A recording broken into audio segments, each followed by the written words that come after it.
Hi, I'm Ben Jones, and welcome to Maker Guide Episode 6.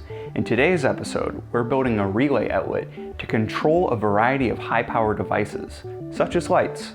In this video, I'm using a relay and an Arduino to randomly flash a light on and off to create a cool flashing rim light. If you are not comfortable working with mains electricity, do not attempt to make this build. I take no responsibility for any damages done to you or your home. Okay, let's get started. To build a relay outlet, you will need a solid-state relay, an outlet box, an outlet cover, a screw-in connector, an old computer power cord, two number 8 32 half-inch machine screws, nuts, and washers, an Arduino Uno, and some 22 gauge wire. There is a bump on the inside of the outlet box.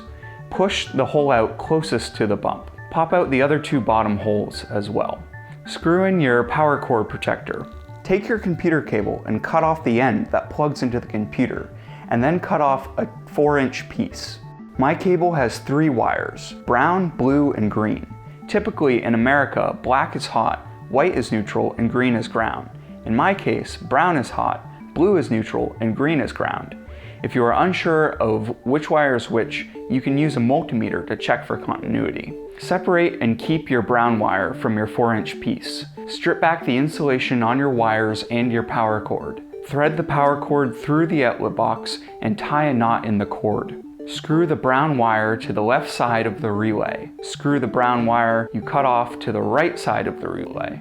Screw a 22 gauge red wire to the low voltage positive terminal on the relay. Screw a 22 gauge black wire to the low voltage negative terminal on the relay. Thread the 2 wires back through the cord protector. Using the machine screws, washer, and nuts, bolt the relay to the bottom of the outlet box. Screw the brown wire to the brass side of the outlet. Screw the blue wire to the silver side of the outlet.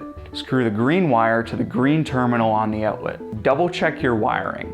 Wrap the outlet terminals with electrical tape. Screw the outlet into the outlet box. Attach the outlet cover. A quick way to test to see if everything is right is to plug a light into the relay and then plug the relay into the wall. Then connect a 9-volt battery to the low voltage positive and negative wires of the relay. If the light turns on, it's working. In the next episode, we'll be programming the Arduino to automate switching the relay on and off. Please comment, rate, and subscribe. If you have any questions, feel free to put them in the comments and I'll do my best to answer them. I'll see you in the next episode.